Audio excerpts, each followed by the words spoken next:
Welcome to the Slop Temple. We pray this video helps. You start by powering the A32 5G off and removing the SIM tray. This prevents shorts and gives access to internals.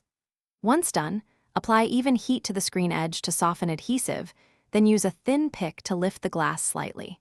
You need the right drivers and a suction or pick to avoid cracking the front. Make sure to organize screws by size in labeled sections so reassembly is predictable and fast. Next, remove the rear screws and carefully lift the back cover after loosening adhesive. You must disconnect the battery before touching display connectors to avoid damage. This is critical.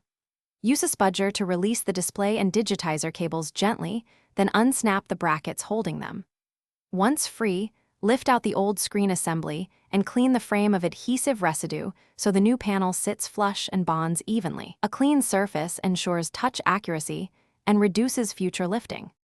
For final assembly, align the new A32 5G screen and connect the display and digitizer flex cables first, then reconnect the battery so the phone can power on for testing. Once connected, apply the correct adhesive strips and press the screen into place evenly. Make sure edges are sealed.